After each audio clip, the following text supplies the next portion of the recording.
मत्स्य अवतार। मत्स्य अवतार भगवान विष्णु के प्रथम अवतार है।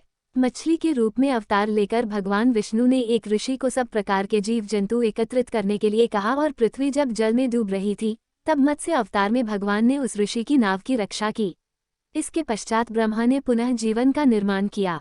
एक दूसरी मान्यता के अनुसार एक राक्षस ने जब वेदों को चुराकर सागर की अथाह गहराई में छुपा दिया तब भगवान विष्णु ने मत्स्य रूप धारण करके वेदों को प्राप्त किया और उन्हें पुनः स्थापित किया। मत्स्य अवतार की कथा। एक बार ब्रह्मा जी की असावधानी के कारण एक बहुत बड़े दैत्य ने वेदों को चुरा लिया। उस दैत्य का नाम हयग्रीव था। वेदों को चुरा लिए जाने के कारण ज्ञान लुप्त हो गया। चारों ओर अज्ञानता का अंधकार फैल गया और पाप तथा अधर्म का बोलबाला हो गया। तब भगवान विष्णु ने धर्म की रक्षा के लिए मत्स्य रूप धारण करके हयग्रीव का वध किया और वेदों की रक्षा की। भगवान ने मत्स्य का रूप किस प्रकार धारण किया, इसकी विस्मयकारिणी कथा इस प्रकार है। कल्पांत के पूर्व एक पुण्यात्मा राजा तप कर रहा था। राजा का नाम सत्यव्रत था। सत्यव्रत पुण्यात्मा तो था ही, बड़े उदार हृदय का भी था। प्रभात का समय था, सूर्योदय हो चुका था। सत्यव्रत कृतमाला नदी में स्नान कर रहा था। उसने स्नान करने के पश्चात जब तर्पण के लिए अंजलि में जल लिया तो अंजलि में जल के साथ एक छो मछली भी आ गई। सत्यव्रत ने मछली को नदी के जल में छोड़ दिया। मछली बोली, राजन, जल के बड़े बड़े जीव छोटे छोटे जीवों को मारकर खा जाते हैं। अवश्य कोई बड़ा जीव मुझे भी मारकर खा जाएगा। कृपा करके मेरे प्राणों की रक्षा कीजिए। सत्यव्रत के हृदय में दया उत्पन्न हो उठी। उसने मछली को जल से भरे हुए अपने कमंडलू में डाल लिया। तभी एक आश्चर्यजनक घटना घटी। एक रात में मछली का शरीर इतना बढ़ गया कि कमंडलू उसके रहने के लिए छोटा पड़ने लगा। दूसरे दिन मछली सत्यव्रत से बोली, राजन, मेरे रहने के लिए कोई दूसरा स्थान ढूंढिए, क्योंकि मेरा शरीर बढ़ गया है। मुझे घूमने फिरने में बड़ा कष्ट होता है। सत्यव्रत ने मछली को कमंडलू से निकालकर पानी से भरे हुए मटके में रख दिया। यहाँ भी मछली का शरीर रात भर में ही मटके में इतना बढ़ गया कि मटका भी उसके रहने के लिए छोटा पड़ गया। दूसरे दिन मछली पुनः सत्यव्रत से बोली, राजन, मेरे रहने के लिए कहीं और प्रबंध कीजिए, क्योंकि मटका भी मेरे रहने के लिए छोटा पड़ रहा है। तब सत्यव्रत ने मछली को निकालकर एक सरोवर में डाल किया, किंतु सरोवर भी मछली के लिए छोटा पड़ गया।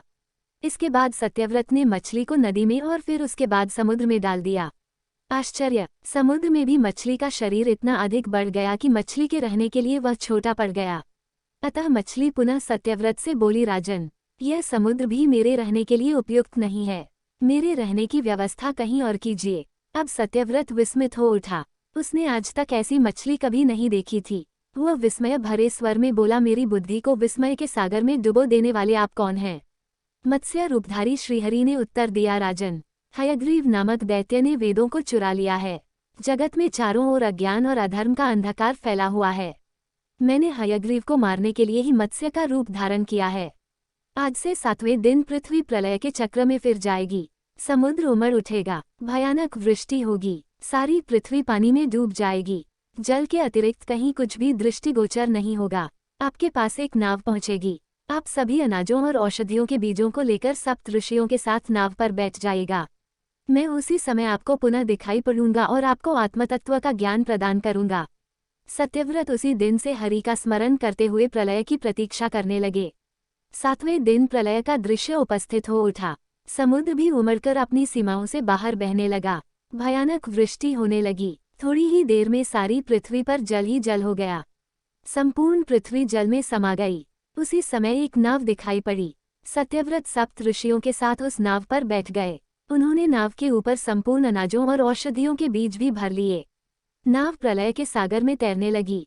प्रलय के उस सागर में उस नाव के अतिरिक्त कहीं भी कुछ भी नहीं दिखाई दे रहा था। सहसा मत्स्य रूपी भगवान प्रलय के सागर में दिखाई पड़े। सत्यव्रत और सप्त ऋषिगण मत्स्य रूपी भगवान की प्रार्थना करने लगे।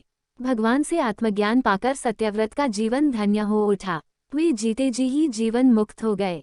प्रलय का प्रकोप शांत होने पर मत्स्य रूपी भगवान ने हयग्रीव को मारकर उससे वेद छीन लिए। भगवान ने ब्रह्मा जी को पुनः वेद दे दिए। इस प्रकार भगवान ने मत्स्य रूप धारण करके वेदों का उद्धार तो किया ही, साथ ही संसार के प्राणियों का भी अमित कल्याण किया।